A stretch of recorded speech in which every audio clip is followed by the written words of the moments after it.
So we end up using only the little light. The little light allows us to look through the little pupil. So rule 1 is to use the little light and only the little light. All the filters that they put in here in the ophthalmoscope is a bunch of hocus pocus, really. And I think it's maybe to charge more. And I'm not going to say that in certain situations, in the right hands, with a skilled professional, they aren't of some value. But for you, as someone who's trying to begin to see the back of the eye, they're of virtually no value. So rule number 1 is to use the small light. Rule number 2 is to keep that light small. And remember, they had you take physics to get into medical school? Well, remember, let's just go to this light size. If we have a light that's a certain area and at a certain distance, and we double that distance, do you remember what happens to the area of that circle?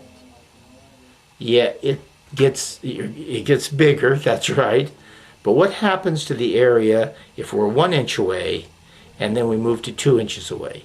The area of the circle gets bigger by a factor of 4.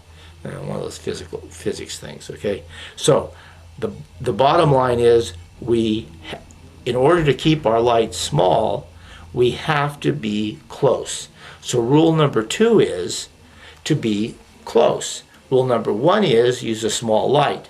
Rule number 2 is, in order to keep that light small, to get close to the patient.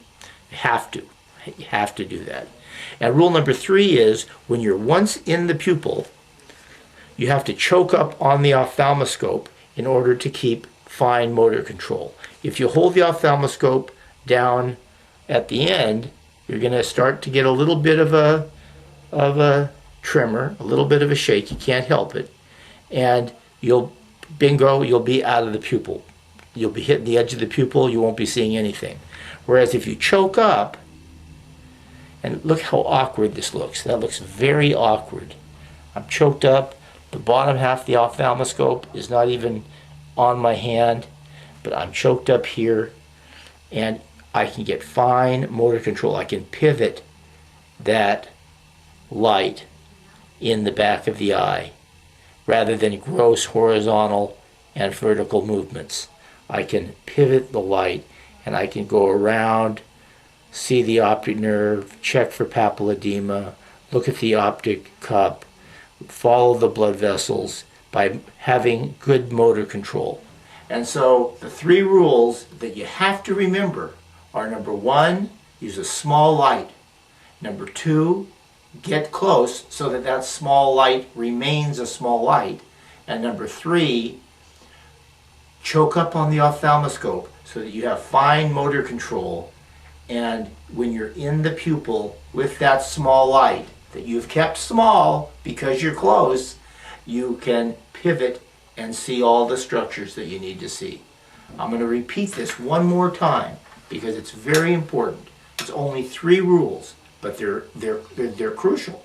Number 1, small light. Number 2, get close. Number 3, choke up on the ophthalmoscope so you have good, fine motor control.